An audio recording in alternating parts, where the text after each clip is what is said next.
জয় মা কল্যাণেশ্বরী। সকল ভক্তদের বিনম্র প্রণাম জানিয়ে আজকে ভিডিও শুরু করলাম।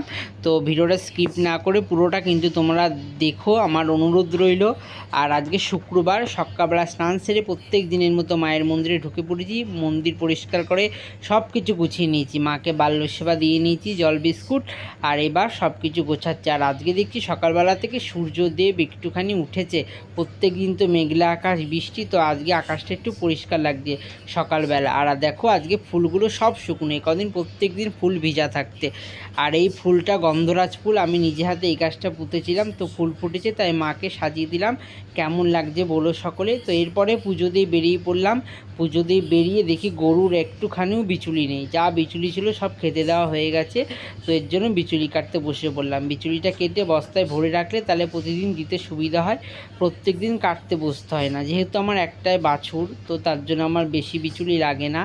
তো আমি কেটে রাখছি বিচুলিগুলো। এরপরে বিচুলিটা কাটা হলে এই বিচুলিগুলো গরুর নাদায় দিয়ে মাখিয়ে দেবো খোল ভুসিতে। যারা গরু পশু তারা জানো কীভাবে মাখাতে হয়, তো সেইভাবে মাখিয়ে দেবো, গরু খেতে থাকবে। তারপরে ফ্যান জল এনে গরুকে খেতে দেবো। অনেক কাজ আছে, সেই সব কাজ করে আবার সন্ধ্যাবেলা স্নান করলাম। তো গরমও খুব লাগছিল, সন্ধ্যাবেলা স্নান করে সন্ধ্যা দিতে মায়ের মন্দিরে ঢুকে পড়লাম। তো দেখো সন্ধ্যাবেলায় মায়ের সন্ধ্যা আরতি পুজো করে নিয়েছি। তো ভিডিওটা কেমন লাগলো সকলের কমেন্ট করে জানিও। আর ভিডিও যদি ভালো লাগে কমেন্টে জয় মা কল্যাণেশ্বরী লেখো, আর ভিডিওটা শেয়ার করো, আর চ্যানেলটা ফলো করো।